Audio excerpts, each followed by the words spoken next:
it's IdkWhatsRc, and this is my Dwarf Traders guide sponsored by Smoking Dice. It is currently the fastest way to train thieving. Okay, so let's start off with the good thing about the Dwarf Traders. So they are currently the best experience in thieving of the game, up to 320k experience per hour.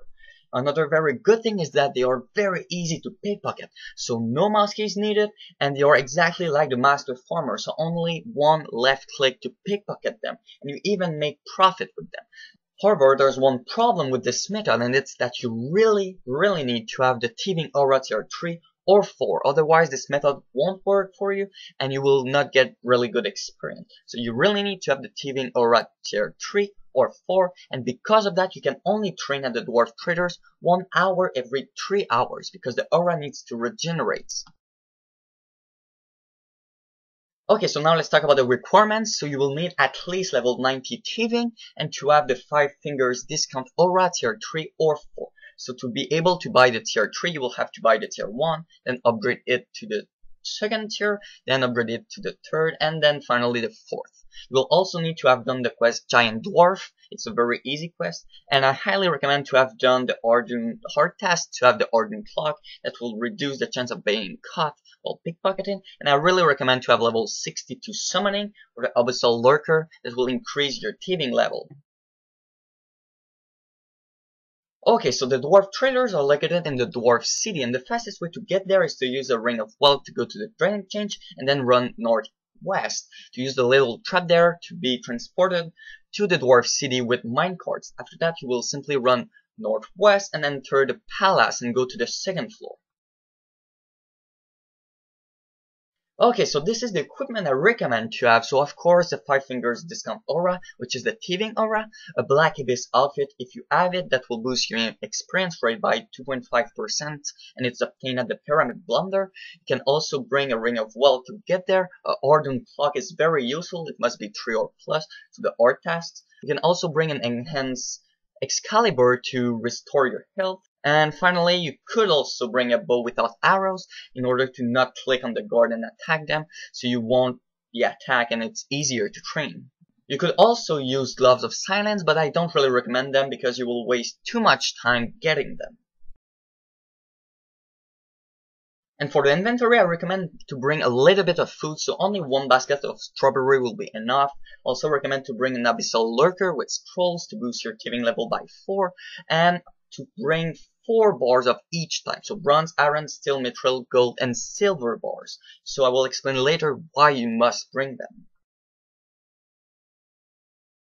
Okay, so now let's talk about the strategy. So first of all, you will need to know which company you join during the Giant Dwarf quest. So it's very important, and if you don't remember, simply talk to each of the director of each company, and as soon as you see a different message, then this is your company. After that, you will have to talk with the director to bribe the guards for 10 minutes, so you won't be attacked while pickpocketing the Dwarf Trader. So it's very important to do this part, otherwise you won't be able to train there. In order to bribe the guards, you will have to fill a request from your director by giving him bars. And if you want to change your request, so have another one, so other bars, you can simply talk to the director once again, and you'll have a new request. So it's very useful when you don't have the specific bar you asked for. After that, simply summon your familiar, activate the auras, and start pickpocketing the yellow dwarf. So you can pickpocket anyone, but the yellow dwarf doesn't move.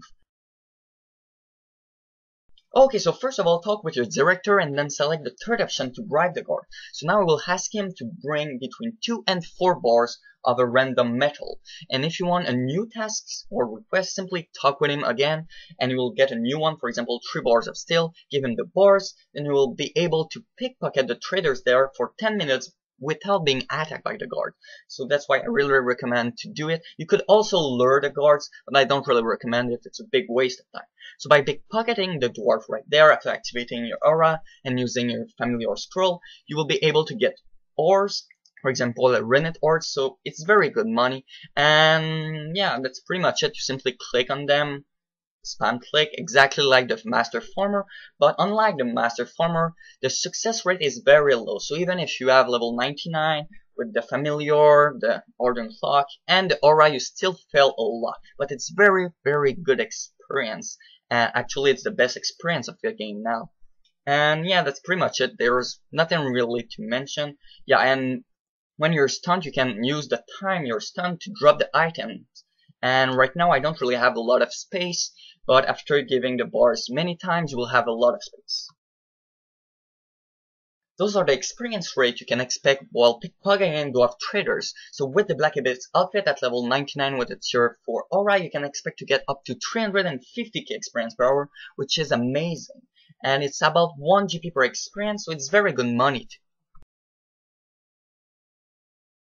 Okay, and finally I wanted to explain a little bit more about the auras. So some players might think that plus 10% success rate means plus 10% experience, but that's not true at all. It's way more than that, and this little example will show you why.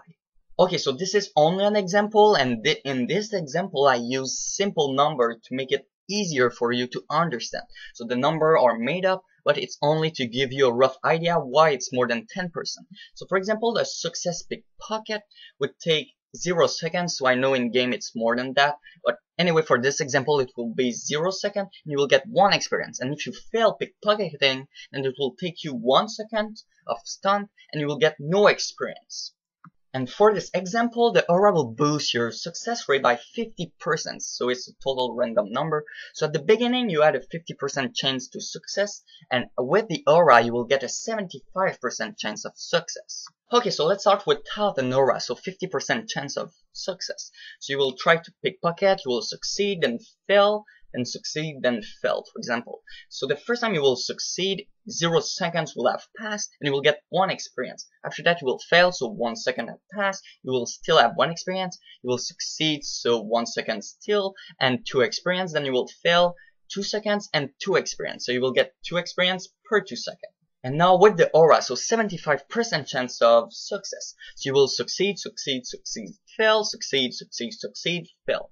So at the beginning you will succeed, so 0 seconds and 1 experience. Then you will succeed, 0 seconds, 2 experience, succeed, 0 seconds, 3 experience. Then you will fail, so 1 second and 3 experience still. After that you will succeed, succeed, succeed. So you will be at 6 experience in 1 second. Then you will fail, 6 experience in 2 seconds. So at the end, 6 experience per 2 seconds, and the other one without an aura is 2 experience per 2 seconds, so 3 times less. So with a plus 50% chance of success, you will get 3 times more experience. So this is only the theory, it's more complex in the real game, and this is only to give you a rough idea why a plus 10 success rate doesn't mean a plus 10 experience rate.